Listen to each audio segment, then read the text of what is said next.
ॼाम नवाज़िनी मां ख़बर ॾींदा हलो त सिंध में डिजिटल आदमशुमारी कंदड़ अमलो गॾनि ते चढ़ी ड्यूटी करण ते मजबूर आहे। वीडियो वायरल थियण बाद लाॻापियल इख़्तियारियुनि खे सख़्त तनक़ीद जो निशानो बणायो पियो वञे। ॼाम नवाज़िनी में हिकु उस्ताद पेट्रोल न मिलण सबबि गॾह ते चढ़ी ड्यूटी करे रहियो हुआ, जंहिंजी वीडियो सोशल मीडिया ते वायरल थी वई आहे।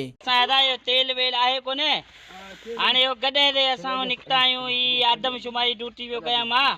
सही है, ऐं इन्यूमरेटर आहिनि ब्लॉक में, रस्ता बि खाबड़ खूब आहिनि, ॿारहाड़ी पंहिंजे करे वञा पियो। महिरबानी करे साईं शाहिद साहिबु, साईं खुरम साहिबु, तव्हांखे त अलाह गाॾियूं ॾिनियूं आहिनि, असां 2 टे ॾींहं तेल भरायोसीं पंहिंजे पैसनि जो, वीचारे पुलिस वारे बि भरायो।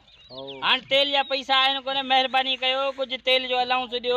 अस्सलाम वालेकुम जी, मां तव्हांजी पंहिंजी शैला गोले मां तव्हांखे ॿुधाईंदी हलां त Soomro wallpaper shop Hyderabad Qasimabad main में दुकान खुली वई आहे ऐं राब्ते जे लाइ रांझण अली सूमरो। जीअं तव्हां पंहिंजे घर में वॉलपेपर्स वग़ैरह लॻारायो था या डेकोरेशन जो खोड़ सारो कमु करारायो था त यकीनन नंबर ते तव्हां राब्तो। मज़ीद ख़बरनि ऐं तफ़सीलात लाइ विज़िट कयो असांजी वेबसाइट www.awamiNewsHD.com ऐं ॾिसंदा रहो अवामी न्यूज़ HD।